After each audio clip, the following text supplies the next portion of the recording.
আসসালামু আলাইকুম রহমতুল্লাহি ওবরাকাতুহু। সুপ্রিয় দর্শক মণ্ডলী, ইসলামী আরবি বিশ্ববিদ্যালয়ের অধীনে যে মাদ্রাসা থেকে কামিল প্রথম বর্ষে কিংবা দ্বিতীয় বর্ষে রয়েছেন, তো আপনাদের সাজেশনের ভিডিওর মাধ্যমে দিব কামিল প্রথম বর্ষে তাফসির বিভাগে যারা রয়েছেন, তাফসির বিভাগের সাজেশনটা আমরা এই ভিডিওর মাধ্যমে দিব।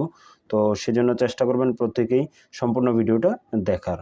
তো আমরা প্রথমে এখানে দেখিয়ে দিচ্ছি যে কামিল প্রথম বর্ষ তাফসির বিভাগ স্পেশাল সাজেশন 2024 পরীক্ষা 2022 সালের পরীক্ষা কিন্তু আগামী মাসে কিন্তু অনুষ্ঠিত হবে। সেই পরীক্ষার কিন্তু সাজেশন আমরা দিয়ে যাচ্ছি। তো বিষয় হলো তাফসির প্রথম পত্র, শিরোনাম হবে উলুমুল কোরআন, বিষয় কোড 511। মানবন্টন প্রথমে আমরা দেখিয়ে দিই। মানবন্টন হলো রচনামূলক প্রশ্ন। আমার রচনামূলক প্রশ্ন থেকে 8টি প্রশ্ন থাকবে, তার মধ্যে 4টির উত্তর দিতে হবে, 20 করে 4 20 80। সংক্ষিপ্ত প্রশ্ন থাকবে 8টি, তার মধ্যে 4টির উত্তর দিতে হবে, 4 5 20। তো 80 আর 20 মিলে সর্বমোট 100 নাম্বার পরীক্ষা হবে। তো আমরা মূল সাজেশনের দিকে চলে যাই। তার পূর্বে একটি কথা, যদি আপনাদের এই পিডিএফটি প্রয়োজন হয়, যে পিডিএফ থেকে আমরা সাজেশনটা দিচ্ছি, এই পিডিএফটাই যদি প্রয়োজন হয় অবশ্যই আমাদের কাছ থেকে সেটা নিতে পারবেন। স্ক্রিনে দেওয়া যে নাম্বারটি রয়েছে হোয়াটসঅ্যাপ অথবা ইমোতে আমাদের সাথে যোগাযোগ করলে খুব সহজে আপনারা এই পিডিএফটি নিয়ে নিতে পারবেন। তো আমরা সর্বপ্রথম সাজেশনের দিকে চলে যাই। সাজেশন সর্বপ্রথম আমরা যে সাজেশনটা দিচ্ছি রচনামূলক প্রশ্ন, তারপর সংক্ষিপ্ত প্রশ্ন দিব। রচনামূলক প্রশ্ন, এখানে যে প্রশ্নগুলো আমরা দিয়েছি দেখতে পাচ্ছেন যে আল কোরআন অর্থ কি, ইলমুল কোরআন বলতে কি বুঝো, ইলমুল কোরআন এর উৎপত্তি ক্রমবিকাশ বর্ণনা করো, অথবা আল কোরআনুল কারিমের সংজ্ঞা দাও, অতঃপর আল কোরআনের বিভিন্ন মর্যাদা ও রাসূল সাল্লাল্লাহু আলাইহি সাল্লামের যুগে কোরআন সংকলনের পদ্ধতি আলোচনা করো, অথবা আল কোরআন কারিমের সংজ্ঞা দাও, অতঃপর নামকরণের কারণ সহ আল কোরআনের প্রসিদ্ধ নামগুলো উল্লেখ করো। তো এই সবগুলো প্রশ্ন, কয়েকটা প্রশ্ন এখানে মিলিয়ে কিন্তু একটা প্রশ্নই হয়, একটা প্রশ্ন পড়লেই এই প্রশ্নগুলো হয়ে যাবে আর কি। তো 2 নম্বর প্রশ্ন আমরা চলে যাচ্ছি, মাক্কি ও মাদানী সূরার সংজ্ঞা দাও, অতঃপর এগুলো চেনার ব্যাপারে আলেমগণের অভিমত বর্ণনা করো। তারপর 3 নম্বর প্রশ্ন আমরা চলে যাচ্ছি। তো 3 নম্বর প্রশ্ন দেখতে পাচ্ছেন, আল কোরআন কারিমের সংজ্ঞা দাও, অতঃপর কোরআন অবতরণ পদ্ধতি এবং আবু বকর রাদিয়াল্লাহু তাআলা এর যুগে সংকলনের বৈশিষ্ট্য আলোচনা করো।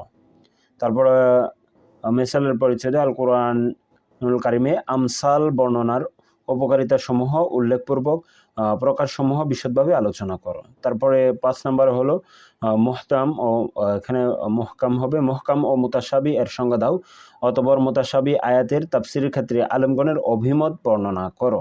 তারপর 6 নম্বর প্রশ্ন হলো সাদ ও লাহাজবগুলো কি কি, 7 জন কারি কারা সবিস্তারে আলোচনা করো, যে 7 জন কারির ব্যাপারে বলা হয়েছে সেই প্রশ্নটা।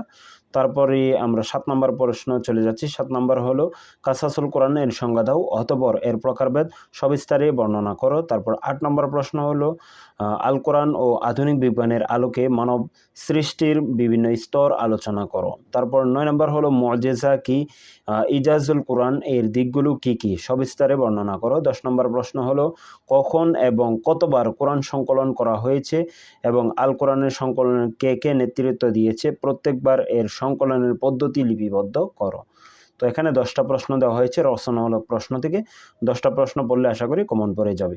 তারপর সংক্ষিপ্ত প্রশ্ন এখানে 1 নম্বর প্রশ্ন দেখতে পাচ্ছেন, তাফসীর ও তাবিলের সংজ্ঞা দাও, এদের মধ্যে পার্থক্য সুস্পষ্টভাবে বর্ণনা করো, অথবা তাফসীর ও তাবিলের মধ্যকার পার্থক্য কি। তারপরে দেখতে পাচ্ছেন মুতাশাবিহাত এর আবিধানিক ও পারিভাষিক এর হুকুম বর্ণনা করো।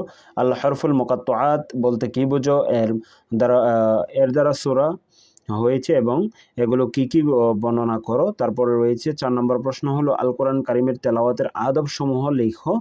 তারপরে অথবা একটা প্রশ্ন আছে যেটা হলো আল কোরআন কারিমের তেলাওয়াতের বিভিন্ন নিয়মাবলী আলোচনা করো, একই প্রশ্ন। 6 নম্বর হলো 5 নম্বর হলো আল কোরআন নিয়ে বিনয় গ্রহণ করার হুকুম কি। তারপরে 6 নম্বর হলো মাযহাবে ওসমানীর বৈশিষ্ট্য আলোচনা করো। মাযহাবুল ওসমানী এর বৈশিষ্ট্য কি, একই প্রশ্ন। তারপরে হলো 7 নম্বর প্রশ্ন হলো রসমে ওসমানী কাকে বলে, এর হুকুম কি, সংক্ষেপে বর্ণনা করো। 8 নম্বর প্রশ্ন হলো ওসমান রাদিয়াল্লাহু তাআলা আল কোরআন উল কারিম সংকলনের কারণ কি, সংক্ষেপে বর্ণনা করো।